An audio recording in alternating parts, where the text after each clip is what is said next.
പ്രതിരോധ വിഭാഗത്തിൽ അസാധാരണ തരത്തിലുള്ള ശുദ്ധീകരണ നടപടികളാണ് ചൈനയിൽ നടക്കുന്നത്. ഉദ്യോഗസ്ഥർക്ക് നേരെ വലിയ രീതിയിൽ അഴിമതി ആരോപണം ഉയർന്നതിന് പിന്നാലെയാണ് നടപടിയെന്നാണ് അന്തർദേശീയ മാധ്യമങ്ങൾ ചൈനീസ് പ്രസിഡന്റ് ഷീ ജിൻപിങ്ങിന്റെ അസാധാരണ നീക്കത്തെ വിശേഷിപ്പിച്ചത്. എന്നാൽ സേനയിൽ നടന്ന വൻ അഴിമതിയുടെ വിവരങ്ങളും നിലവിൽ പുറത്തെത്തിയിട്ടുണ്ട്.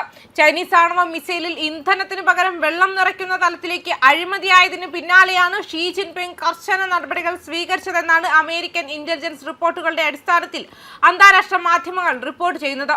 പ്രതിരോധ സേനയിലെ ഉന്നത ഉദ്യോഗസ്ഥനെ അടക്കം ഷീ ജിൻപിങ് മാറ്റിയിരുന്നു. ജനറൽ ഷാങ് യൂക്സിയ അടക്കമുള്ള ഉദ്യോഗസ്ഥർ നടപടി നേരിട്ടിരുന്നു. ഷീ ജിൻപിങ്ങിന്റെ ഏറ്റവും വിശ്വസ്തനായ ജനറൽ ഷാങ് യൂക്സിയയെ 2026 ജനുവരി 19 കസ്റ്റഡിയിലെടുത്തത്. ചൈനയുടെ ആണവായുധ ഡേറ്റ ചോർത്തിയെന്ന് ആരോപിച്ചായിരുന്നു ഇത്.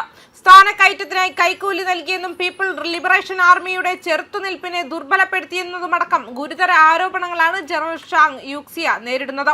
ചൈനയുടെ ആണവായുധ സുരക്ഷയെ പോലും ബാധിക്കുന്ന വിവരങ്ങളാണ് പുറത്തു വന്നിരിക്കുന്നത്. പടിഞ്ഞാറൻ ചൈനയിലെ സിൻജിയാങ് മിസൈൽ ഫീൽഡിലെ മുഴുവൻ സിലോ ഫീൽഡുകളിലും മിസൈലുകൾ ഫലപ്രദമായി വിക്ഷേപിക്കുന്നത് തടയുന്ന മൂടികൾ വയ്ക്കുന്ന നിലയിലേക്ക് അഴിമതി എത്തിയിരുന്നുവെന്ന് 2014 ബ്ലൂംബെർഗ് റിപ്പോർട്ട് ചെയ്തിരുന്നു. എന്നാൽ ഈ വാദം പ്രതിരോധ വിദഗ്ധർ തള്ളിയിരുന്നു. മൂടികൾ തുറക്കാതിരുന്നത് സാങ്കേതിക പിഴവ് മാത്രമെന്നായിരുന്നു പ്രതിരോധവാദം. ചൈനീസ് റോക്കറ്റ് ഫോഴ്സിലെ ഉന്നത ഉദ്യോഗസ്ഥരെ കൂട്ടത്തോടെ പുറത്താക്കിയത് ദിവസങ്ങൾക്ക് മുൻപായിരുന്നു. എന്നാൽ മിസൈലുകളിൽ സദാസമയം ഇന്ധനം നിറച്ചു വയ്ക്കാറില്ലെന്നാണ് വിദഗ്ധർ വിശദമാക്കുന്നത്. എന്നാൽ ചൈനയുടെ സൈനിക ചെറുത്തുനിൽപ്പിനെ ദുർബലമാക്കുന്നതാണ് ഉന്നത തലങ്ങളിൽ നടന്ന അഴിമതി എന്നാണ് അന്തർദേശീയ മാധ്യമങ്ങൾ റിപ്പോർട്ട് ചെയ്യുന്നത്.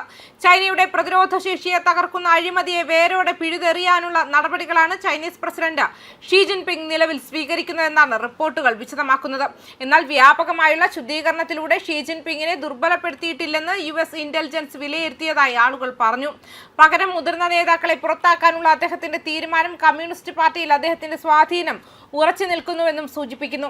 അച്ചടക്കം മെച്ചപ്പെടുത്തുന്നതിലും അഴിമതി ഇല്ലാതാക്കുന്നതിലും ഒടുവിൽ ദീർഘകാല അടിസ്ഥാനത്തിലുള്ള പോരാട്ടത്തിനായി ചൈനയുടെ സൈന്യത്തെ സജ്ജമാക്കുന്നതിലും അദ്ദേഹം കാണിക്കുന്ന ഗൗരവവും ഇത് കാണിക്കുന്നുണ്ട്. ലോകത്തിലെ രണ്ടാമത്തെ വലിയ സൈന്യത്തെ ആധുനിക പോരാട്ട ശക്തിയാക്കി മാറ്റാനുള്ള ഷീയുടെ ആഗ്രഹമാണ് PLAക്കെതിരായ നടപടിക്ക് കാരണമെന്ന് വിശകലന വിദഗ്ധർ ദി ടെലിഗ്രാഫിനോട് പറഞ്ഞു. 2027 തായ്വാനെ ആക്രമിക്കാനും 2049 ലോകത്തിലെ ഏറ്റവും മികച്ച സൈന്യമായി US മറികടക്കാനും അവർ ഒരുങ്ങുകയാണെന്ന് അവർ പറഞ്ഞു. നവംബറിൽ തായ്വാന്റെ ഉത്തരവാദിത്തമുള്ള ബ്രാഞ്ചായ ഈസ്റ്റേൺ തിയേറ്ററിൽ മുൻപ് സേവനമനുഷ്ഠിച്ച 7 പേർ ഉൾപ്പെടെ 9 ജനറൽമാരെ ചൈനീസ് പ്രസിഡന്റ് പിരിച്ചുവിട്ടു. 2027 ആകുമ്പോഴേക്കും ചൈനീസ് സൈന്യത്തെ ആധുനിക ശക്തിയാക്കി മാറ്റുന്നതിനായി ഷീ കോടിക്കണക്കിന് ഡോളർ ചിലവഴിച്ചു. അഴിമതി യഥാർത്ഥമാണ്, അത് വ്യാപകമാണ്. 17 വർഷമായി CIA-യിൽ ചൈന അനലിസ്റ്റായി സേവനമനുഷ്ഠിച്ച ജോനാഥൻ സിൻഡി ടെലിഗ്രാഫിനോട് പറഞ്ഞു. എന്നാൽ സൈനിക ആധുനികവൽക്കരണം അവിശ്വസനീയമാം വിധം ശ്രദ്ധേയമാണ്. ഈ രണ്ട് കാര്യങ്ങളും ഒരുമിച്ച് നിലനിൽക്കാൻ മതിയായ ഇടമുള്ളത്ര വലുതും വിഭവസമൃദ്ധവുമായ ഒരു ശ്രമമാണിത്. അതേസമയം അഴിമതിക്കെതിരായ ഒരു നടപടി മാത്രമല്ല ഇതെന്ന് വിദഗ്ധർ പറയുന്നു. സൈന്യം പൂർണ്ണമായും തന്റെ നിയന്ത്രണത്തിലാകണമെന്നും ആവശ്യമെങ്കിൽ തായ്വാനെ ആക്രമിക്കാൻ കഴിയുന്ന ഒരു ശക്തിയായി മാറണമെന്നും ഷീ ജിൻപിങ് ആഗ്രഹിക്കുന്നു. 2049 ആകുമ്പോഴേക്കും ചൈനയുടെ സൈന്യത്തെ USന്റെ പ്രതിരോധ സേനയേക്കാൾ ശക്തമാക്കുക എന്നതാണ് അദ്ദേഹത്തിന്റെ ലക്ഷ്യം. ചൈനീസ് കാര്യങ്ങളിൽ മുൻ CIA വിദഗ്ധനായ ജോനാഥൻ ജിൻ പറയുന്നതനുസരിച്ച് ഈ മുഴുവൻ പ്രചാരണത്തിന്റെയും വ്യാപ്തി വളരെ വലുതാണ്.